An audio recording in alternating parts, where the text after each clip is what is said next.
E aí, galerinha, meu nome é Daniel e eu vim falar hoje para vocês sobre autoridade. E para isso eu quero ir com vocês no livro de Daniel, capítulo 6, versículo 2, que fala o seguinte: o rei nomeou 3 ministros para controlarem os 120 governadores. Um desses ministros era Daniel, e ele mostrou logo que era mais competente do que os outros ministros e governadores. Ele tinha tanta capacidade que o rei pensou em colocá-lo como a mais alta autoridade do reino. Hoje, galerinha, eu vim estabelecer um paralelo entre autoridade e poder, diferenciá-los. E dizer pra vocês que nessa época de eleição eu vejo muitos cristãos, muita gente brigando, perdendo amizade, defendendo o seu candidato, defendendo a sua representação política. E eu vim esclarecer através da Bíblia que a autoridade é muito diferente de poder. Independente de quem vai ganhar essa eleição, de quem vai conquistar o poder para governar essa nação, a autoridade desse país sempre vai estar com a igreja, sempre vai estar com os filhos de Deus. Aqui no livro de Daniel, quem era o governador era Nabucodonosor, mas quem tinha autoridade era Daniel. Muitas vezes, quem tem o poder pode não ter autoridade, mas quem tem autoridade tem todo o poder sobre os céus e a terra.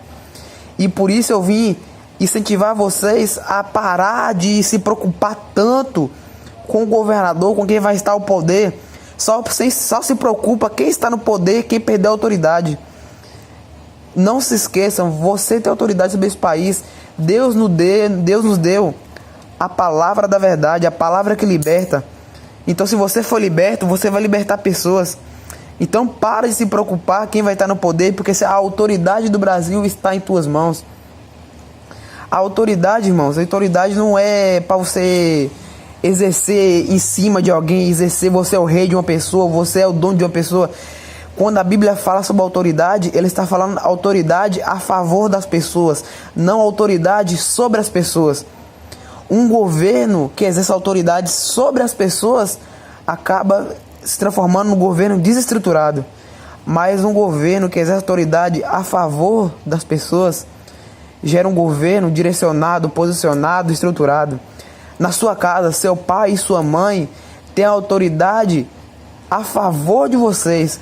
Um pai e a mãe que exerce autoridade sobre vocês gera um lar desestruturado. Mas um pai e uma mãe que exerce autoridade a favor de seus filhos gera um lar bem estruturado, firmado na rocha de Cristo Jesus. Então, irmãos, não se preocupem tanto em brigar, em defender seu candidato, em converter as pessoas a seu candidato, como eu vejo muita gente hoje em dia dá uma atenção para uma pessoa que só deveria ser dada a Deus. Isso ocorre porque elas não sabem que a autoridade desse país sempre vai estar com a igreja, assim como sempre esteve. Só que a igreja não sabe, não consegue entender que a autoridade está na mão dela. E a gente só consegue desfrutar do que a gente entende. Então primeiro entenda isso, entenda o conceito de autoridade. E assim a igreja vai voltar a ser uma igreja posicionada. E com a igreja posicionada vai gerar uma nação direcionada. A gente vê nos avivamentos de País de Gales, os avivamentos da Rua Azusa, que sempre teve uma pessoa que se colocava na brecha, sempre teve um grupo de pessoas que se colocava na brecha. Não era o rei que ganhou aquele país, não era o rei que melhorou aquele país, não era o presidente.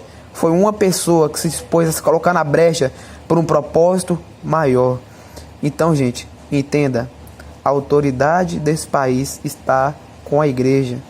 Se a gente dobrar os joelhos e levar a palavra da verdade, a palavra que liberta, para todas as pessoas possíveis, esse país vai se tornar um país liberto das drogas, liberto do caos, liberto da iniquidade.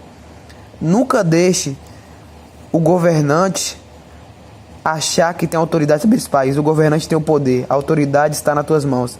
Então use-a